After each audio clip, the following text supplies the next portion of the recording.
नमस्कार, आप देख रहे हैं न्यूज इंडिया। आपके साथ मैं हूं चारुल शर्मा। नमस्कार, मैं हूं दीपिका सिंह। एमएसपी की गारंटी समेत 12 मांगों को लेकर किसान प्रदर्शन कर रहे हैं। संयुक्त किसान मोर्चा और अन्य ट्रेड यूनियनों के आह्वान पर आज ग्रामीण भारत बंद बुलाया गया है। सुबह 6 बजे से शाम 4 बजे तक भारत बंद का ऐलान किया गया है। भारत बंद का आह्वान किसानों के दिल्ली चलो विरोध प्रदर्शन के बीच आया है। किसानों के इस प्रदर्शन के कारण रेल यातायात बाधित हो रहा है। करीब 6 ट्रेन को लुधियाना साहनेवाल चंडीगढ़ रूट पर डायवर्ट किया गया। दिल्ली एनसीआर के प्रशासन इस बंद को लेकर काफी चौकन्ना है। नोएडा में इस बंद को देखते हुए धारा 144 लागू कर दी गई है। दिल्ली के बॉर्डर्स पर सुरक्षा बढ़ा दी गई है। इस बंद का असर ग्रामीण इलाकों में ज्यादा देखने को मिल रहा है। किसानों के दिल्ली चलो आंदोलन पर सरकार की लगातार नजर बनी है और इस बीच प्रदर्शनकारी किसानों पर कई बार आंसू गैस के गोले भी छोड़े गए। केंद्र सरकार लगातार किसानों को मनाने की कवायद कर रही है और इसी कड़ी में गुरुवार 15 फरवरी को भी सरकार और किसानों के बीच तीसरे दौर की बैठक हुई। चंडीगढ़ में चली मैराथन बैठक में 3 केंद्रीय मंत्रियों की समिति ने किसानों के साथ कई मुद्दों पर चर्चा कर उन्हें समझाने की कोशिश की। बैठक के बाद सरकार की ओर से बयान आया कि ये बैठक सकारात्मक माहौल में हुई है। बिल्कुल, तकरीबन 5 घंटे तक आपको बता दें ये बैठक चली थी। सरकार ने किसानों को शांतिपूर्ण समाधान का पूरा भरोसा दिया है। ऐसे में सबसे बड़ा सवाल है कि आखिर प्रदर्शन से कोई समाधान क्या निकलेगा।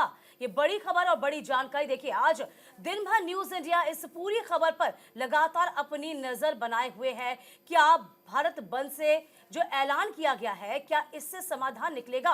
किसानों का चक्का जाम होगा, आम लोग परेशान होंगे। भारत बंद का आह्वान, दिल्ली चलो मार्च के बीच भारत बंद के क्या मायने हैं? क्योंकि लगातार जो बैठकों का दौर चला है, उन बैठकों में कयास लगाए जा रहे थे कि देखिए 9 दिन में लगभग 3 बैठकें हो चुकी हैं। ये 3 बैठकें इसलिए भी खास हैं क्योंकि इसमें कोई समाधान नहीं निकला। कल भी देर रात तक जो बैठक चली है, जो मंत्रणा हुई है, उसमें साफ तौर पे कहा गया है देखिए तमाम मुद्दों पर तो सहमति बन सकती है, लेकिन जब बात एमएसपी की कानूनी गारंटी की आती है, तब कहीं ना कहीं ये बात केंद्र सरकार भी तमाम किसानों से कह रही है कि हमें वक्त चाहिए। एक समिति का गठन किया जाएगा और समिति को भी डेडलाइन के लिए बांधा जाएगा। लेकिन अब माने तो सही, लेकिन इस बीच आज भारत बंद का आह्वान।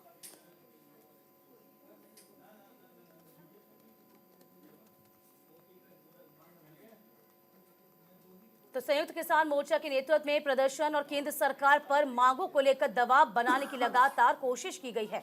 एसकेएम ने दूसरे किसानों से बंद का आह्वान किया। किसान संगठनों से एकजुट होने का आग्रह किया गया। सुबह 6 बजे से शाम 4 बजे तक चलेगा भारत बंद। मुख्य सड़कों को रखेंगे दोपहर 12 बजे तक से शाम 4 बजे तक के लिए। जाम की स्थिति बन सकती है। बात हम पंजाब की करते हैं तो पंजाब में राज्य और राष्ट्रीय राजमार्ग 4 घंटे के लिए पूरी तरीके से बंद रहेगा।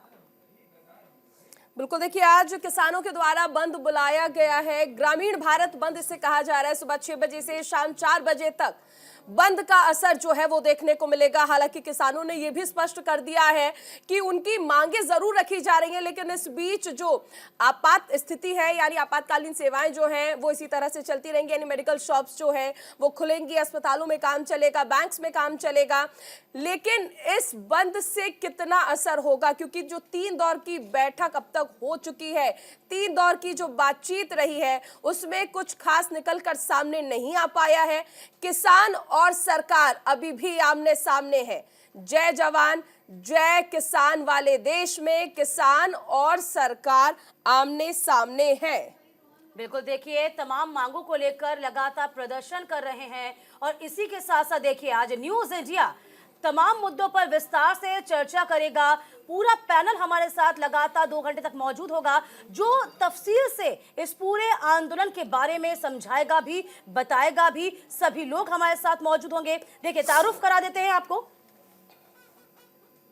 मोहम्मद आशिफ हमारे साथ जुड़े हुए हैं, प्रवक्ता कांग्रेस से हैं। राजेंद्र यादव हैं, राष्ट्रीय अध्यक्ष हैं भारतीय किसान संगठन।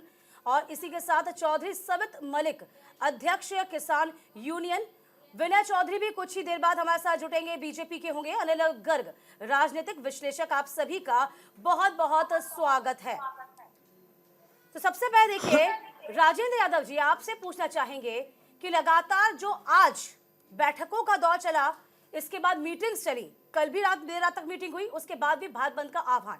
कैसे देखते हैं, क्या इससे भारत बंद से कोई नतीजा निकलेगा? देखिए, मैं आपको बता दूं, जो भारत बंद का आह्वान है वो कोई रात की मीटिंग के बाद नहीं लिया गया है। बहुत बहुत पुराना प्रोग्राम है। लगभग 2-2.5 महीना से उसमें सब लोग काम कर रहे थे। 2-2.5 महीने पहले ही सरकार को इंटीमेट कर दिया गया था और जितनी भी जांच एजेंसी हैं उनको बता दिया गया था कि हम लोग जो है 16 फरवरी को पूरे देश में ट्रेड यूनियन और ट्रांसपोर्टर और किसान संगठन जो है एक साथ मिलकर भारत बंद का आह्वान किया था।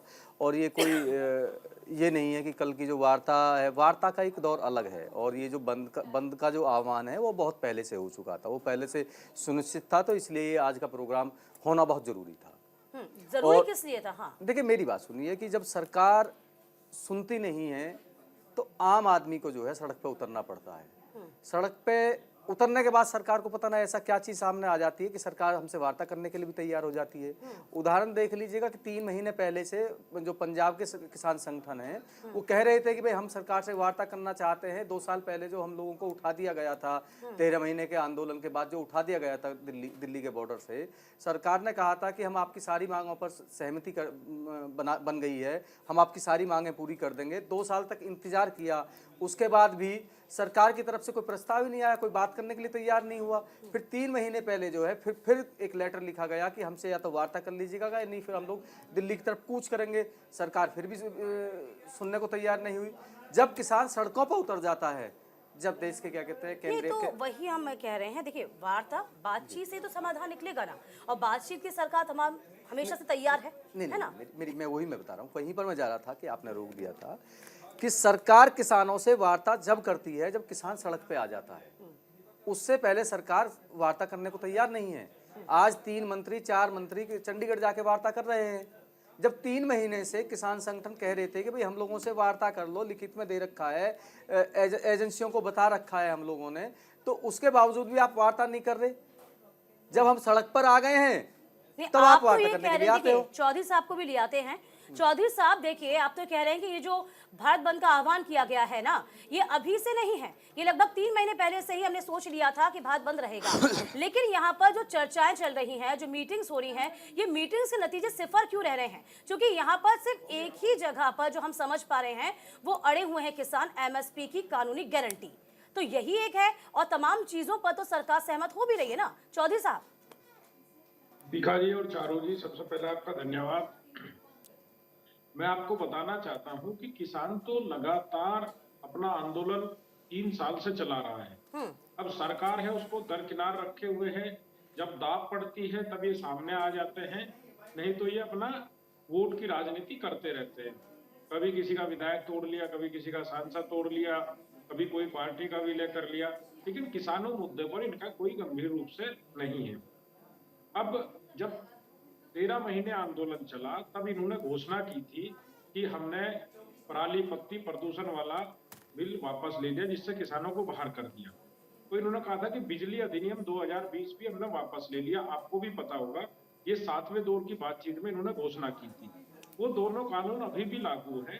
तो सरकार की जो कथनी और करनी में अंतर है, उसी को लेकर मजबूर होकर किसानों को सड़क पर आना पड़ रहा है। किसान के पास तो बहुत काम है, उसके पास समय ही नहीं है, लेकिन मजबूरी उसकी ये है कि वो लगातार घाटे में जा रहा है और सरकार की जो नीतियां है उससे किसान परेशान है, आत्महत्या को मजबूर है। अब इन्होंने कहा था 2022 में किसान की आय दुगनी करेंगे, लेकिन खर्च दुगने हो गए, आमदनी कोई नहीं बढ़ी है। मैं जो हमारी फसल है बिल्कुल लौटेंगे। एक छोटा छोटा कमेंट हम लोग सबसे ले लें एक बार। तमाम मेहमान और भी बने हुए हैं। आशिफ जी, ये जो आज बंद बुलाया गया है किसानों की तरफ से, इस पर आपका रिएक्शन? देखिए, हिंदुस्तान का एक ही नारा, जय जवान जय किसान। जवान के साथ जो योजना लेके आए वो सबके सामने, अग्निवीर योजना, किस तरीके से आपने हमारे जवान को कहाँ लाके खड़ा कर दिया। किसानों की बात, किसान हमारे 13 महीने तक सर्दी गर्मी बरसात सड़कों पे रहे, डटे रहे, और सरकार उन्हें कभी खालिस्तानी कभी पाकिस्तानी कई नामों से नवाजा गया। उन ऐसे नाम दिए गए जो हिंदुस्तानी पासपोर्ट उनके पास है, हिंदुस्तानी राशन कार्ड उनके पास है, आधार कार्ड उनके पास है, इसी सरकार ने मुहैया कराया है। लेकिन तमाम संगठनों को किसान के जो जोड़ा गया, ये वहां से आए। कभी ये कहा गया जाट है, कभी किसी बिरादरी से, कभी किसी बिरादरी से। किसान की कोई बिरादरी नहीं होती, किसान की एक बिरादरी होती है, किसान है। वो एक हमारे समाज का अभिन्न अंग है, हमसे हम उसी के बलबूते आज खा पी रहे हैं। अगर किसान काम करना बंद कर देगा तो हम एक वक्त की रोटी के भी मोहताज हो जाएंगे। ये मेरा कहने का जब 13 महीने आंदोलन चला और सरकार ने कहा किसान कानून वापस लेते हैं, तभी कमेटी गठित करने की बात की गई, एमएसपी की बात की गई, तमाम बातें सरकार ने कही, लेकिन आखिरी सत्र खत्म हो गया सरकार का, सरकार ने उस पर कोई भी इम्प्लीमेंट नहीं किया। इसीलिए किसान आज सड़कों पे आए, ये सरकार ने झूठ बोला। सड़कों पर है और उसकी बात हम भी सुन रहे हैं, सरकार सुनने की कोशिश कर रही है, और चूंकि वह हमारा अन्नदाता है, उनका सड़क पे आना किसी भी तरीके से लाजमी नहीं है, इसका दुख हमें भी है। लेकिन आशिफ जी, आज जो आप प्रदर्शन कर रहे हैं, कहीं ना कहीं प्रदर्शन जो कर रहे हैं, आप साथ जो दे रहे हैं यूं कहे किसानों का, तो क्या लगता है कि बहुत देर कर दी हुजूर आते आते? ये यदि आप ही ने स्वामीनाथन कमेटी की जो सिफारिश है यदि 2007 में ही शामिल कर लिया होता तो ये तमाम स्थिति ना बनती कांग्रेस के लिए, आज स्थिति कुछ और होती। आप ही मानते? हमारी कमियां रही उसे हम कबूल करते हैं। हाँ। लेकिन जब स्वामीनाथन जी को भारत रत्न देते हैं, चौधरी चरण सिंह जी को भारत रत्न देते हैं, और किसानों के मसीहा थे दोनों के दोनों, उन मसीहाओं के इम्प्लीमेंट को मानने में क्या दिक्कत हो रही है सरकार को? हम कहते हैं सरकार तमाम भारत रत्न का भी राजनीतिक उपयोग कर रही है, बाकी कुछ नहीं कर रही है। अगर सरकार स्वामीनाथन की रिपोर्ट मानती है तो हम सम्मान समझेंगे सरकार का। सरकार ने सम्मान दिया इस रिपोर्ट को और स्वामीनाथन जी को, लेकिन अगर वो नहीं करती है तो सरकार सिर्फ राजनीति का बोप डंडा फैलाती है। बिल्कुल राजनीति का आरोप है। अनिल गर्ग जी, जिस तरह से अभी कांग्रेस प्रवक्ता है वो भी कह रहे हैं कि स्वामीनाथन आयोग जो है उनकी सिफारिशों को कबूल कर लेना चाहिए, अपनी गलतियां मान रहे हैं, लेकिन आज का ये जो बंद बुलाया गया है, इमरजेंसी सेवाएं तो चलती रहेंगी लेकिन काफी जगह तो ऐसा है ना कि जनता भी प्रभावित होगी। झारू जी, 2-3 बातें हैं। मुझे लगता है कि मेरे साथी पहले शायद मुझसे सहमत नहीं हो। अभी मैं अपने कांग्रेसी साथी को सुन रहा था कि स्वामीनाथन की रिपोर्ट मान लेनी चाहिए। अनिल जी, जरा मैं आपको, विनय जी जरा रोकना चाहेंगे आपको। इस बीच चंडीगढ़ में सरकार और किसानों के बीच तीसरे दौर की बैठक के बाद कृषि मंत्री अर्जुन मुंडा ने क्या कहा है, जरा ये भी आप समझ लीजिए। सरकार और किसान संगठनों के बीच बहुत ही अच्छे माहौल में सकारात्मक चर्चा हुई है। किसान संगठनों ने जिन विषयों पर ध्यान आकृष्ट कराया है, संज्ञान में लेते हुए विस्तार पूर्वक चर्चा को हमने करते हुए अगली तिथि रविवार को शाम 6 बजे के लिए फिर से आगे की चर्चा को जारी रखेंगे। ये जो माहौल है, क्योंकि हमारा मानना है कि हम सब मिलकर के शांतिपूर्ण ढंग से समाधान ढूंढेंगे। देखिए, तमाम तरीके से यहाँ पर मंत्री कोशिश कर रहे हैं, अर्जुन मुंडा भी कह रहे हैं कि कमेटी का गठन किया जाएगा, लेकिन थोड़ा सा इंतजार करना पड़ेगा। हमारे साथ हमारे सहयोगी दीपक भी इस वक्त जुड़े हुए हैं राजस्थान से। दीपक, देखिए, राजस्थान में कई जगह ऐसी हैं जो पंजाब बॉर्डर से लगती हैं, वहां पर चूंकि आज भारत बंद बुलाया गया है, वहां स्थिति कैसी है? क्या कोई वैकल्पिक व्यवस्था अभी क्या नजारा है? दीपक, राजस्थान में हनुमानगढ़, अनूपगढ़ और श्रीगंगानगर ये पंजाब बॉर्डर के ठीक पास में है। यहाँ पर इस वक्त जो है इंटरनेट बंद है और धारा 144 जो है वो यहाँ पर लगाई गई है। इसके अलावा जो राजस्थान और पंजाब की बॉर्डर है उसको पूरी तरह से सीज कर दिया गया है। यहाँ से लोग जो है वहाँ पर नहीं जा सकते। उसके अलावा धारा 144 है, यानी कि 5 लोगों से अधिक वहाँ पर एक व्यक्ति नहीं हो सकते। लेकिन फिर भी खबर ये आ रही है कि वहाँ से किसान जो है वो जबरन जो है उस और जाने की कोशिश कर रहे हैं। तो ऐसे में राजस्थान में भाजपा की सरकार है तो पुलिस को सख्ती से यहाँ पर निपटने के आदेश दिए गए हैं। इसके अलावा मैं अगर दिल्ली रोड की जयपुर दिल्ली हाईवे की बात करूं तो वहाँ पर शाहजहांपुर बॉर्डर को पूरी तरह से रोक दिया गया है। पिछली बार भी जब हमने किसान आंदोलन देखा था तो वो बॉर्डर जो है वो रास्ते पूरी तरह से बंद था, यानी कि अगर कोई दिल्ली से यहाँ आता है, यहाँ से वो दिल्ली जाता है, उसको पूरा लंबा जो है वो घूम कर जाना पड़ेगा। तो ये यहाँ पर नुकसान हो सकता है। तो किसान आंदोलन है, किसानों की मांगे है, लेकिन कहीं ना कहीं जनता जो वहाँ यहाँ पर जो है परेशान वो निश्चित तौर पर यहाँ पर होती दिखाई दे रही है। बिल्कुल, जनता परेशान होती नजर आ रही है। ट्रक और ट्रेड यूनियन का भी इसमें समर्थन मिल रहा है किसानों को, तो यहाँ पर इस तरह की कोई खबरें भी हैं? दीपक, बिल्कुल आपने ठीक कहा। हाईवे की अगर मैं बात करूं तो मैंने हाईवे पे अभी किसी से मेरे सूत्र उनसे बात करी थी, जो ट्रक चालक है वो शायद संभव से जो है वो जो गाड़ियां लगाकर जाम कर सकते हैं। हाँ। इसीलिए पुलिस कर्मियों को जो है मौके पर निकलने को कहा है। सभी अपने अपने क्षेत्र पे हाईवे पे तैनात है, चाहे ट्रैफिक पुलिस कर्मी हो, चाहे स्थानीय थाना अधिकारी हो।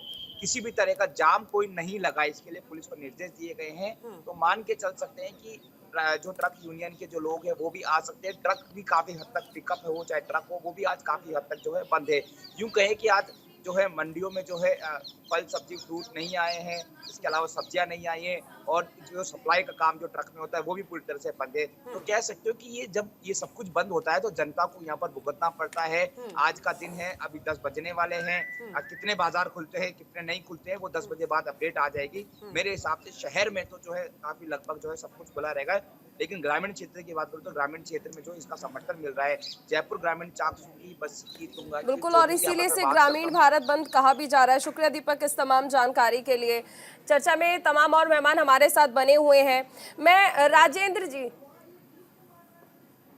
आपके पास आना चाहूंगी। देखिए, ये जो हम देख रहे हैं आज ग्रामीण भारत बंद बुलाया गया है। जाहिर सी बात है कि आप लोगों की जो मांगे हैं किसानों की, सरकार से आप चाहते हैं कि वो मांगे पूरी हो।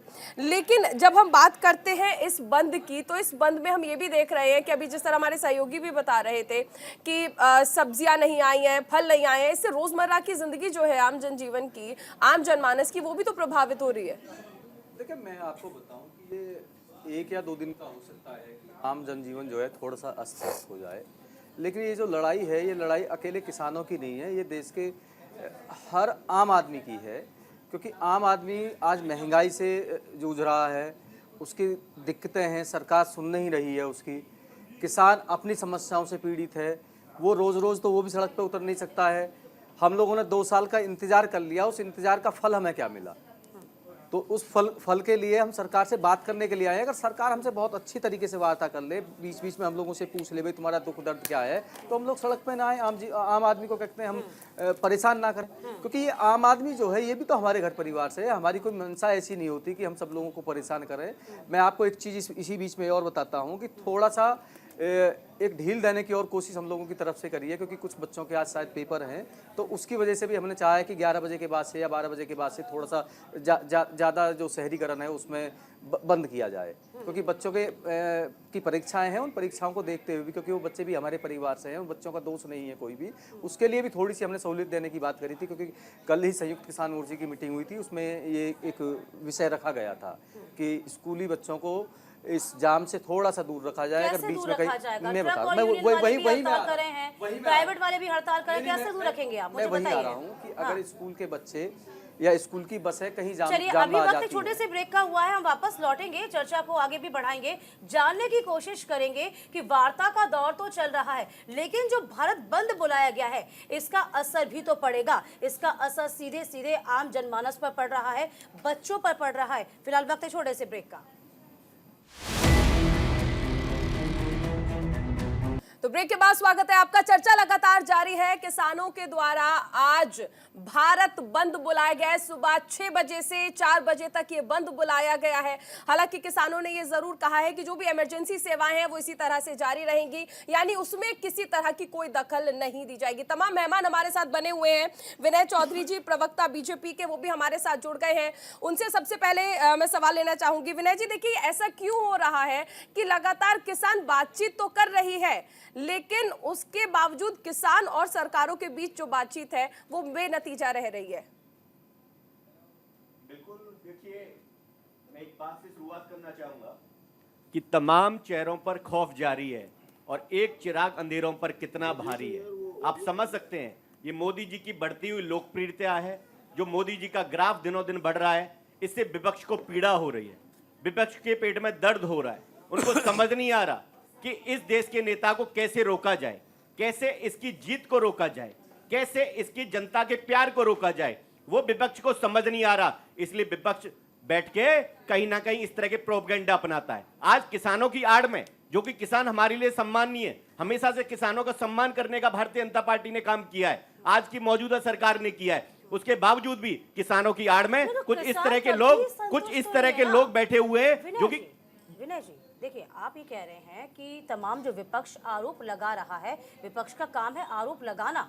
जाहिर सी बात है, विपक्ष आरोप लगाएगा ही, क्योंकि विपक्ष में जो बैठा है।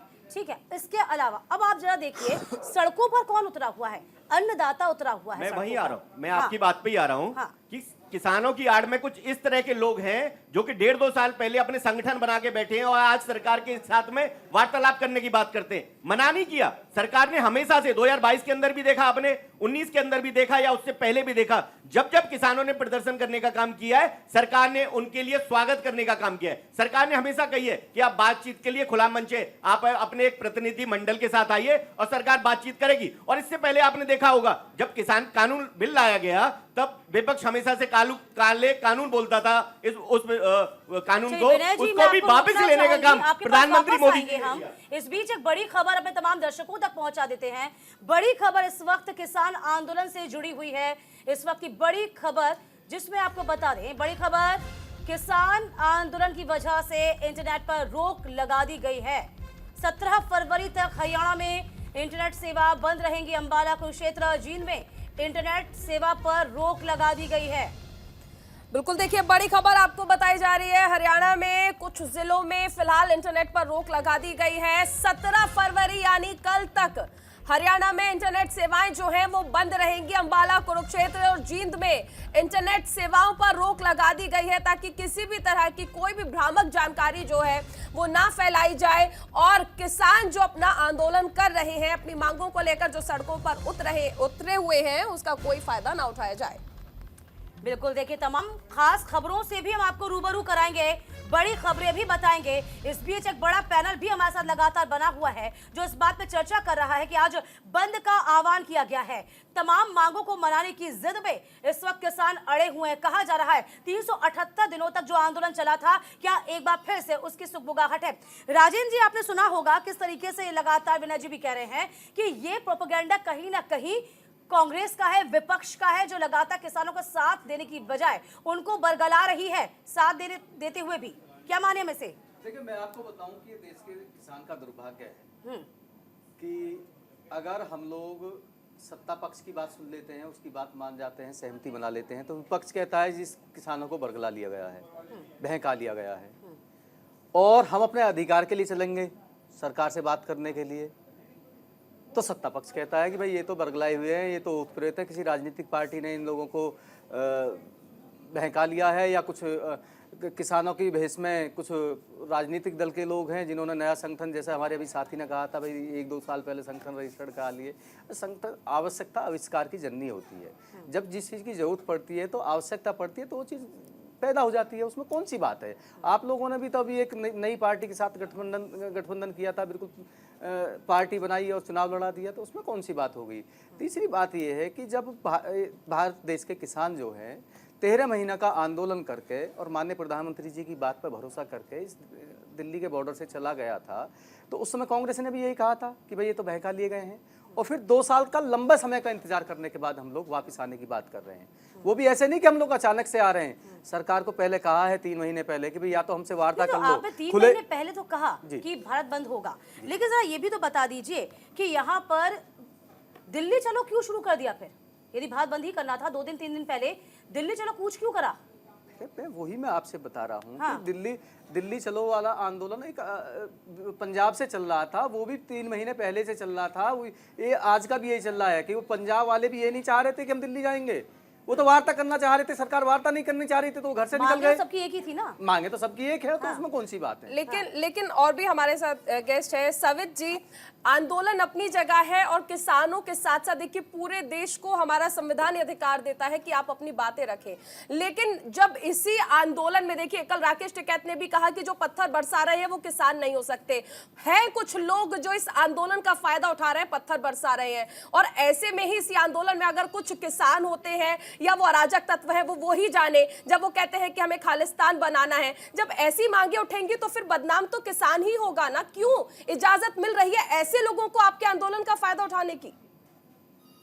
दीपिका जी, वहां पर कई लोग हमने पकड़े हैं और जो पुलिस को दिए हैं उनमें कोई सीआईडी का लोग है, कोई हरियाणा पुलिस का लोग है, और तमाम लोग ऐसे हैं जो सरकार के लोग द्वारा भेजे गए हैं। और जब दिल्ली में आंदोलन चल रहा था कम से कम 20 से 25 लोग यहाँ पर पकड़ कर दिए गए थे। तो ये तो आंदोलन को कमजोर करने के लिए सरकार के नुमाइंदे भेजे जाते हैं अच्छा। कि कहीं ना कहीं किसानों को बदनाम किया जा सके, बरगलाया जा सके, युवाओं को उत्तेजित करके और जो पत्थर बरसा दंगा रहे कराने का हैं प्रयास उनका किया क्या? जाए। जो पब्लिक प्रॉपर्टी तोड़फोड़ हो रही है उसका क्या? आपने वो तस्वीरें देखी होंगी कि पुल को किस तरह से साइड से उसकी वॉल जो है उसे तोड़ दी जाती है, दीवार तोड़ दी जाती है। शांतिपूर्ण प्रदर्शन का अधिकार तो सभी को है, लेकिन प्रदर्शन की आड़ में हिंसा कब तक? अच्छा दीपिका जी, आदमी निहत्था खड़ा है और उसको लगातार मारा जाए, वो क्या करेगा? आप किसान आ रहा है, शांतिपूर्वक आ रहा है, अपने सारे रास्ते ब्लॉक कर दिए, ऊपर से उन पर लाठी चला रहे, आंसू गैस चला रहे हो, गोलियां चला रहे हो, प्रदर्शन उनको करने मार रहे आइए हो। ना, आप तो रसद माननीय सामग्री भी मुखिया ने लेकर आ रहे कहा है, हैं। आप कह रहे अब तो हम जाएंगे ही नहीं, यहीं बैठेंगे, खाना बनाएंगे। हाँ, अनिल वर्मा, चलिए अनिल वर्मा जी, अनिल गर्ग जी लगातार हमारे साथ जुड़े हुए हैं।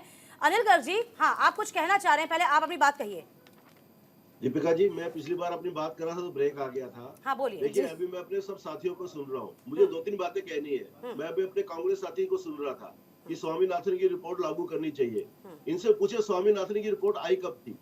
2004 से अक्टूबर से शुरू होकर दिसंबर 2006 को स्वामीनाथन की रिपोर्ट आई। उसके बाद 8 साल तक लगातार इनकी सरकार रही। इनको नहीं ध्यान था कि स्वामीनाथन की रिपोर्ट ठीक है, इस पे काम करना चाहिए। अगर इनको लगता था कि स्वामीनाथन की रिपोर्ट ठीक और काम करना चाहिए तो उस समय कर लेते जब इनके हाथ में था। इनको भी मालूम है कि स्वामीनाथन की रिपोर्ट्स को जो कि तुम मानना बहुत मुश्किल का काम है। देश की अर्थव्यवस्था इस समय ऐसी नहीं है इसको तुरंत मान लिया जाए, तो इनको अच्छे से मालूम है। लेकिन राजनीतिक रोटियां सेकी जा रही है। दूसरी बात, अभी मैं अपने साथ किसान नेताओं को भी सुन रहा था। इनको कहना था कि हम तो आंदोलन कर रहे हैं। आंदोलन करने के लिए ट्रैक्टर और ट्रॉली की क्या जरूरत है?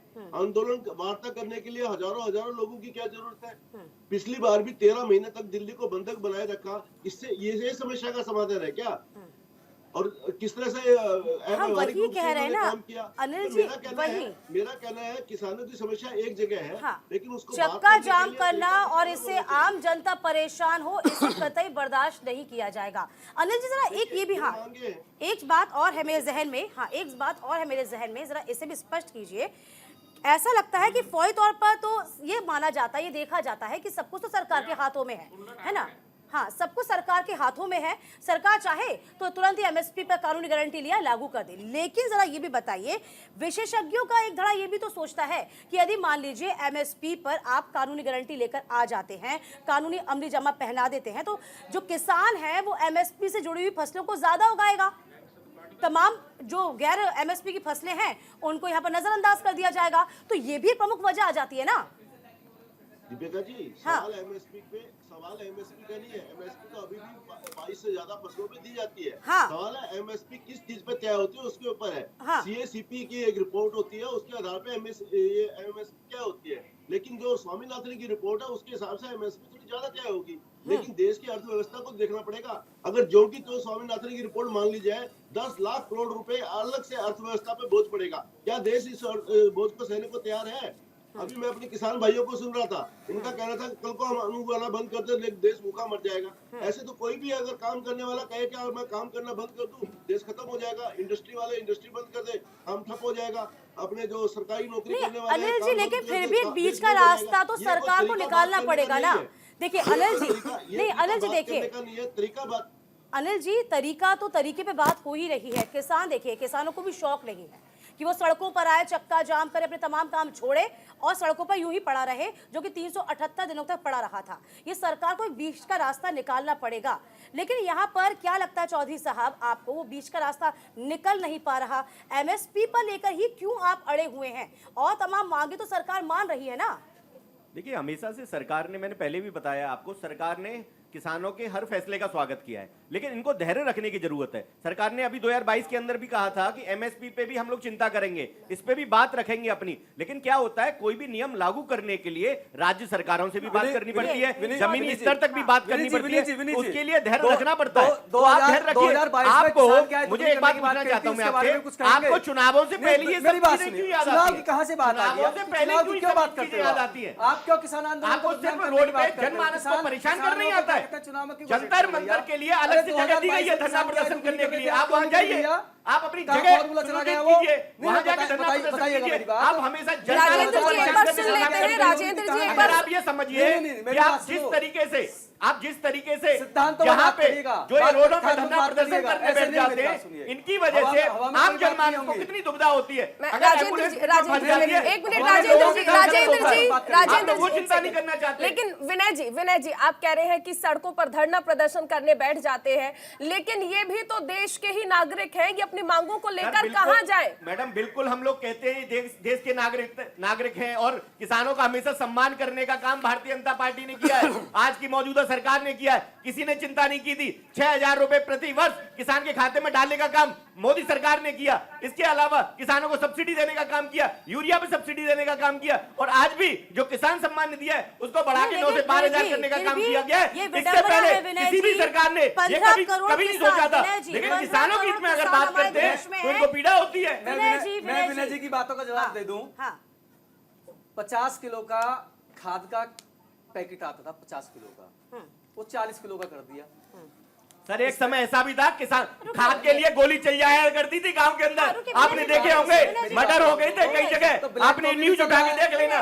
और आज खाद आपके एक पैसे डालते हो और खाद के लिए आप मेंटेन करने की जरूरत नहीं होती आपको। देखो बदला है, आप हर चीज देखो, मेरी बात सुनिए, ब्लैक तो देखो, भी चल रहा है। समाज के बहुत अंदर लंबी जिस लंबी तरीके से लाइनें देश देखने बदल को रहा है, मिली। भारत बहुत विकसित लंबी लंबी भारत लाइनें बनने का देखने को काम मिली। कर रहा है, लेकिन आपको नहीं दिख रहा। नहीं मेरी विपक्ष बात को सुनिए, हमेशा मेरी काम बात दिखता ही नहीं सुनिए। है। अभी बहुत लंबी समझ लंबी नहीं लाइनें आता। मिलती हैं, अभी भी बहुत लंबी लाइन देखने को मिलती है। अभी किसान नहीं, परेशान मुझे है, एक बात DAP नहीं के लिए समझ परेशान आती, है, खाद के लिए विपक्ष परेशान है। को ऐसा नहीं है, मेरी बात विकसित सुनिए। भारत की कल्पना प्रधानमंत्री आप मोदी मेरी जी बात करते हैं, सुनो। वो आप समझ उस क्यों चीज नहीं पे आता? आइएगा। आपने विपक्ष क्यों महंगाई में दर भी तो बढ़ी है। विनय जी, विपक्ष महंगाई दर थोड़ी पे क्यों ना नहीं है, आते ये हो तो आप? किसान है ना महंगाई भाई। इतनी बढ़ी बात है, करें। डीजल महंगा हो गया, खाद महंगा हो गया, कीटनाशक महंगी हो गई, सर, बीज महंगा हो आपकी गया, सब जितनी महंगा हो आपकी- गया, बिजली आपकी महंगी हो दवाइयां गई। महंगी लेकिन हो साहब गई, किसान कीटनाशक खुशहाल है की आपकी बात नजरों में। उससे ज्यादा खाका आपकी तैयार इनकम मत भी करिएगा, इनकम धरातल के पे स्रोत को लाइएगा बढ़ाने आप का भी लोग। काम किया है। अगर धरातल पे किसानों लाएंगे, के लिए धरातल पे बहुत दुगनी अच्छी आय चीजें का की है। साधन बनाने मेरी का बात काम सुनो, किया है। ये कभी तो सब कल्पना हवा की में थी है। आपने? देखो, कभी विनय जी, कल्पना ये की तो थी? बहुत हवा में किसानों बहुत का अच्छी कभी लगती है। क्रेडिट कार्ड हो मेरी सकता बात था? सुन, नहीं। किसानों को क्रेडिट कार्ड देने का काम किया गया। किसानों 1 को- लाख से लेके 5 लाख MSP तक दे का दो। वो लोन ले सकते हैं। अरे ये MSP दे सुविधा दो। देने का काम सिर्फ और सिर्फ MSP मोदी दे सरकार दो। ने किया। हमारी एक अलग से आपको मांग थी, जो मेरी बात अच्छी हमसे हमारी एक अच्छी अलग से बात मांग होती है थी, मोदी सरकार की, वो आपको उद्योग नहीं जगत दिखती। के आधार पर किसानों को ऋण देने का काम कर दो। मैं एक सवाल अब मेरा भी है। सबसे पहले विनय जी, आप क्योंकि लगातार ये बोल रहे हैं कि किसानों को अधिकार है, लेकिन जब कोर्ट ये कह देते हैं, आपने सुना होगा हरियाणा और पंजाब कोर्ट ने, हाई कोर्ट की ओर से ये कहा गया कि किसान अगर आ रहे हैं तो रोक क्यों रहे हैं, हाईवे बंद क्यों किए गए हैं। उन्होंने साफ तौर पर ये कहा है कि ये अगर हरियाणा से पास हो रहे हैं तो वहां पर प्रदर्शन नहीं कर रहे, उस रास्ते से होकर निकल रहे हैं। ये सड़कें बंद कर देना, दिल्ली तक आने से रोकना, ये कौन सी पॉलिसी है? प्रदर्शन करने का अधिकार संविधान ने दिया है, ये अगर वहां पर आकर अपनी बातें रख रहे हैं तो क्यों ऐतराज है? आप चाहते हैं आम जनमानस को इतनी दुविधाएं हो? आप भी कहीं ना कहीं से जॉब से घर से आते होंगे और इस तरह के आपको जाम मिलने वो जंतर मंतर पर आकर प्रदर्शन करना चाहते हैं। घंटे खराब करते होंगे, एम्बुलेंस अगर बीच में फंस जाती है, कौन जिम्मेदार होगा? ये कोई किसान संगठन जिम्मेदारी लेगा क्या? आप लिख के दे दीजिए। देखा, मैं अगर आपको जिम्मेदारी नहीं, लेता नहीं, है, मैं तो उसके लिए इसमें इसका कोई जवाब दिक्कत मैं होगी। नहीं, इसका सरकार जवाब को मैं दूंगा। पूरे देश की चिंता करने इसका की जवाब जरूरत मैं है। आपको दूंगा। मौजूदा सरकार मैं- हमेशा से हर विनय वर्ग जी, की इसका चिंता जवाब मैं की है। दूंगा आपको, मेरी किसानों बात की चिंता सुनिएगा। की है, युवा 13 वर्ग की महीने चिंता का की है, आंदोलन महिलाओं चला, की चिंता की है, कोई हर भी वर्ग की एम्बुलेंस चिंता फंसी हो की तो है। बताइएगा। आपको दिखता ही है। सुनिएगा, 13 महीने का आंदोलन चला, कोई भी एम्बुलेंस फंसी हो बताइएगा। बीच से रास्ता दिया, विनय जी, गाजीपुर से बीच से रास्ता विनय दिया, जी, विनय जी, बीच से रास्ता दिया। विनय जी, नहीं, नहीं, बिल्कुल नहीं, बिल्कुल। अग्रेसिव होके ये तो आप समस्या संगठनों को बदनाम और किसानों को विनय बदनाम जी, करने की बात कर रहे अग्रेसिव होके हैं। आप समस्या सत्यात्मक का बात करिएगा। समाधान नहीं मैं निकलेगा। यादव जी, मैं जाट परिवार से आता हूँ और किसान परिवार से आता हूँ। हाँ। मैं जानता हूँ किसानों की पीड़ा क्या होती है। एक समय ऐसा आता था, किसान अपने हाथ पर आत्महत्या कर लेता था। आज किसान देखिए सम्मान के साथ में अपना ये जीवन किसान जीता है, कौन लेकिन है? उनकी आड़ में कुछ ऐसे संगठन है ये जो कि किसान राजनीतिक कौन फायदा है? उठाना चाहते हैं। भाई, हाँ। किसान आज भी उसी दर्द में पीड़ित तो ये है। किसान, कौन है? मैं बता रहा है। हूँ, मैं आप बताना मानते चाहता क्यों नहीं हो? हूँ, किसानों की आड़ में कुछ ऐसे संगठन हैं जो मोदी जी के लोकप्रियता से परेशान होकर इस तरह के काम कर रहे हैं। चुनावों से पहले क्यों ख्याल आता है? हमेशा से चुनावों से पहले आपको ख्याल आता है, कभी आप चिंता नहीं करते। संगठन है कुछ ऐसे भी संगठन थे जिन्होंने आप बीच आंदोलन में से बहका कर ले गए। मैं बहकाने का काम रोकना ले गए, चाहूंगी, बहका के रोकना संगठन चाहूंगी, का रोकना आप चाहूंगी। क्यों नहीं बात करी उनके बारे में? विनय जी लौटेंगे, विनय जी लौटेंगे, विनय जी लौटेंगे, विनय जी लौटेंगे। राजेंद्र जी देखिए, क्योंकि तमाम मांगे आपकी हैं, एमएसपी की भी मांग है, इसके साथ साथ WTO यानी वर्ल्ड ट्रेड ऑर्गेनाइजेशन से निकलने की जो मांग आप लोग कर रहे हैं कि भारत इसका सदस्य ना रहे, इस पर आप क्या कहेंगे? ये मान लिया जाए कि चलिए ठीक है आपकी मांगे हैं, लेकिन क्या सिर्फ किसानों की मांगों को मानने के लिए हम मतलब टेक्नोलॉजी, ऑटोमोबाइल, ये सारे सेक्टर्स को बंद कर दें क्या? क्योंकि आप ये मानते हैं कि इसके जो सदस्य देश हैं उसमें भारत है, क्यों आप चाहते हैं कि WTO से भी निकल जाए भारत? मेरी बात सुनिएगा, इस विषय पर भी थोड़ा सा ध्यान देने की जरूरत है कि किसान संगठन जब ये मांग रख रहे हैं तो उसके पीछे क्या कारण है। हम लोग चाहते हैं कि जो देश में जो उत्पाद हो रहा है सरकार उस पर प्राथमिकता दे। हमारा कोई ये विषय नहीं है कि देश जो है सभी अन्य देशों से रास्ता नहीं तो हम लोग मोड़ ले। ग्लोबलाइजेशन की बात भी तो मैं करते हैं, वैश्विक मुद्दों पर भी तो ध्यान देना होगा। सिर्फ किसानों की सुन ले तो बाकी सारे सेक्टर्स को ठप कर दें क्या? मेरी बात सुनिए, मैं उसी मुद्दे पर आता हूँ, मैं उसी मुद्दे पर आ रहा हूँ। सिर्फ हम अपने उत्पाद को प्राथमिकता देने की बात पर अड़े हुए हैं कि भाई हमारे पहले बारे में आप पहले सोचिएगा, दूसरे देशों के बारे में बाद में सोचिएगा। सरकार से हम जो मांग करते हैं, जो हम मीटिंग में बैठते हैं, उसका दूसरा रूप जो है वो बाहर आके बताते हैं कि भाई किसान जो है ये मांग चाहते हैं WTO से बाहर निकल जाओ। हम लोग सिर्फ इतना कहते हैं कि पहले हमारे बारे में सोचो। आप लोग बाहर से यही तो सवाल है राजेंद्र जी, यही तो हम कहना चाह रहे हैं कि क्योंकि देश है, आप ग्लोबलाइजेशन को अच्छी तरह समझते होंगे। वैश्विक स्तर पर कुछ मजबूरियां हर सदस्य की होती है, हर सदस्य देश की होती है, तो उसके तहत आपको देखो ऐसा तो नहीं है कि सब्सिडी नहीं दी जाती है, ये आप भी जानते हैं।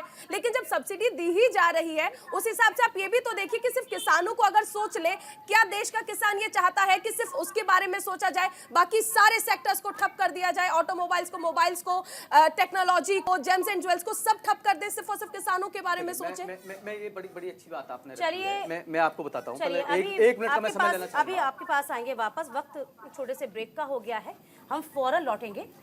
उससे पहले आपको बता दें, ब्रेक के बाद फिर लौटेंगे, चर्चा करेंगे, लेकिन उससे पहले आपको सुनाएंगे कि भारत बंद को लेकर कांग्रेस महासचिव जयराम रमेश ने क्या कुछ कहा है, जरा जानिए। तो उसका समर्थन भी किया है।